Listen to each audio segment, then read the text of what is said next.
The Labour Party has condemned the People's Democratic Party over the absence of our presidential candidate, Alhaji Atiku Abubakar, to a town hall meeting organized by the Center for Democracy and Development and the Arise Television. The Director General of the campaign organization, Dr. Doyin Okupe, made this known at a press conference which held in Abuja. Dr. Okupe, who says the PDP has disrespected Nigerians, restated his confidence in the candidacy of the Labour Party's presidential flag bearer, Peter Obi.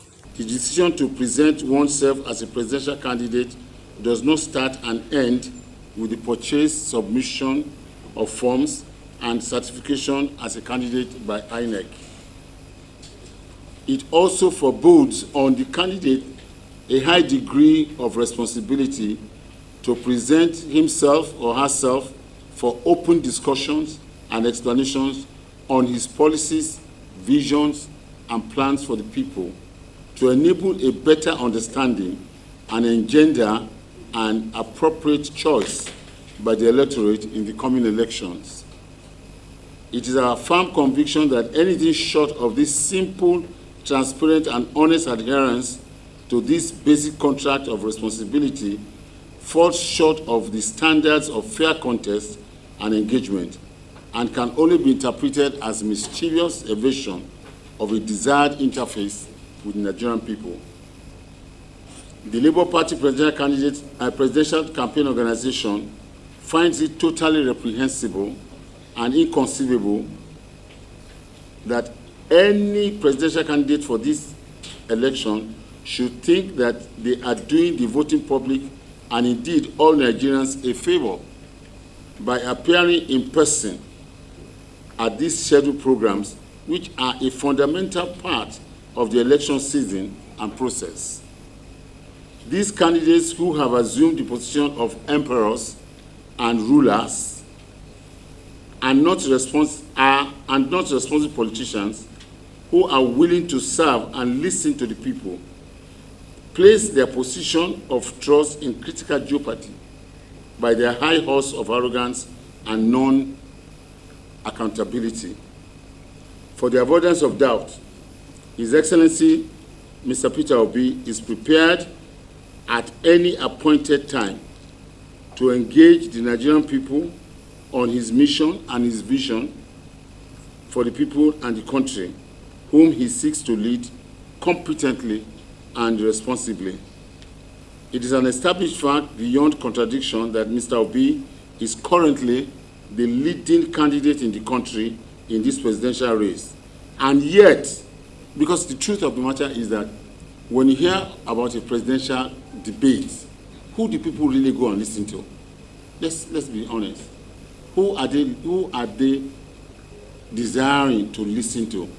I don't want to condemn anybody, but the truth of the matter is that if 100 people turn on their televisions or radio to listen to a presidential debate, 85 of them are hoping to hear Obi's voice. But in spite of this, Mr. Obi is ever ready, ever prepared to present himself. It is difficult to understand this display of baseless arrogance of some of his runner-ups. The vice presidential candidate of the PDP, who purported to represent his presidential candidate, sought to explain his presence under the obnoxious pretext that the presidency is won. This is a blatant lie and is not acceptable, it's not defensible, and it's not true. And to say the least, is a deceptive attempt to pull wool over the eyes of Nigerians. The joint ticket in a presidential election and in a substantive presidency is a constitutional provision for temporary or permanent substitution where the president is primarily incapacitated or otherwise critically unavailable.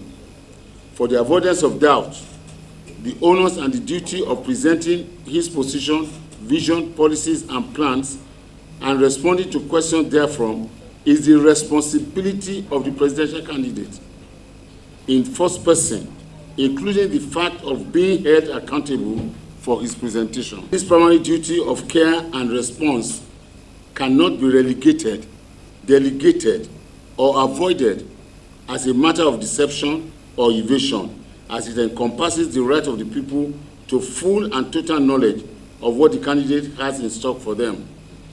With every respect to the office of the vice presidential candidate, this is a duty reserved only for the presidential candidate. We firmly and irrevocably call on Nigerian people in entirety to reject any presidential candidate that habitually and deceptively treats the rights of the people to hear directly from him with disrespect, dishonor, and ignominy.